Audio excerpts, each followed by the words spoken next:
আমার মুরগি মাংসটা কিমা করা হয়ে গেছে। আর এখানে আমি কলাটাও সিদ্ধ করে নিয়েছি। আর এই যে একটু খোসা খোসা সহ নিয়েছি, আঁশ হওয়ার জন্য নিয়েছি। আর কলার খোসাটা এটাও একটা ফাইবারযুক্ত খাবার, কলার খোসাটাও খাওয়া যায়। তো আমি এই যে দেখেন একটু খোসা খোসা সহ নিয়েছি। এটা আমি ইচ্ছা করলে ফেলে দিতে পারতাম, কিন্তু আমি ফেলে দিব না, এটা শুদ্ধই আমি নেব। এটাতে আমি কী কী মশলা উপকরণগুলো দিব সম্পূর্ণ আপনাদের সাথে শেয়ার করব। এখানে আমি একটা ডিম নিয়েছি, আর দিব লবণ। পেঁয়াজটা বেরেস্তা করে নিতেছি। এখানে আমার পেঁয়াজটা বেরেস্তা হয়ে যেতেছে।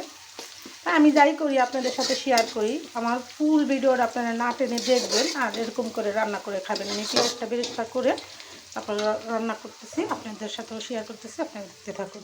এখানে হচ্ছে শাহি গরম মশলার গুঁড়ো, জিরার গুঁড়ো, তেজপাতার গুঁড়ো, আদা রসুন বাটা, এই কি উপকরণ দিয়ে আমি রান্নাটা করবো। আর এখানে হচ্ছে মুরগি যেই ফেলে দিই আমরা, অনেকেই ফেলে দেয়, আমি ফেলাই না।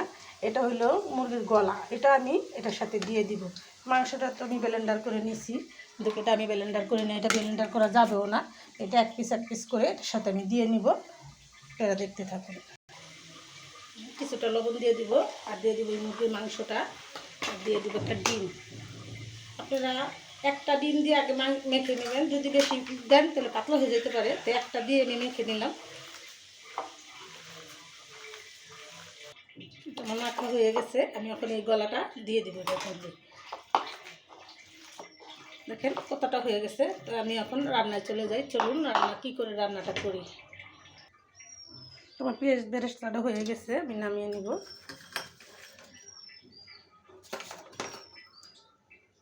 প্রথমে আমি কাঁচামরিচ বাটাটা দিয়ে দিব, আদা রসুন বাটা দিয়ে দিলাম, হলুদ ফাঁকি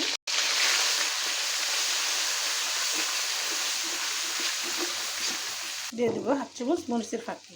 আমি সবসময় মরিচের ফাঁকিটা কম খাই আর আপনাদের সাথে শেয়ার করি। আমি সবসময় কাঁচামরিচ দিয়ে বেশিরভাগ রান্না করি। দিয়ে দেবো সামান্য একটু পানি, দিয়ে দেবো স্বাদ মতো নুন।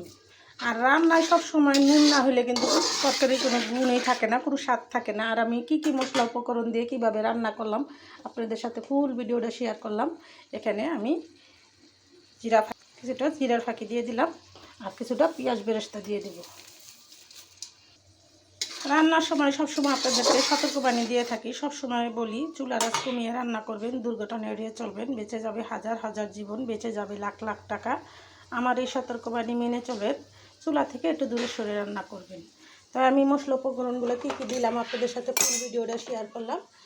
এখানে আছে তেজপাতার গুঁড়ো, এটাও দিয়ে দেবো। আমার শরীরটা অনেক অসুস্থ, শরীর খালি কাঁপে, জানি না কি অসুখ, আল্লাহ পাক ভালো জানে। তাই আমি কী কী মশলা উপকরণ দিয়ে রান্নাটা করলাম আপনাদের সাথে ফুল ভিডিওটা শেয়ার করলাম। আপনারা আমার ভিডিওটা না টেনে দেখতে থাকুন। এখানে আমার মশলাটা কষা হয়ে গেছে, আমি এক এক করে কুত্তাগুলো দিয়ে দিব। আর ভিডিওটা আপনি ফুল ভিডিওটা দেখতে হলে পরবর্তী খণ্ডে দেখতে পারবেন। ভিডিওটা বড় না করে এখানে রেখে দিলাম। আসসালামু আলাইকুম।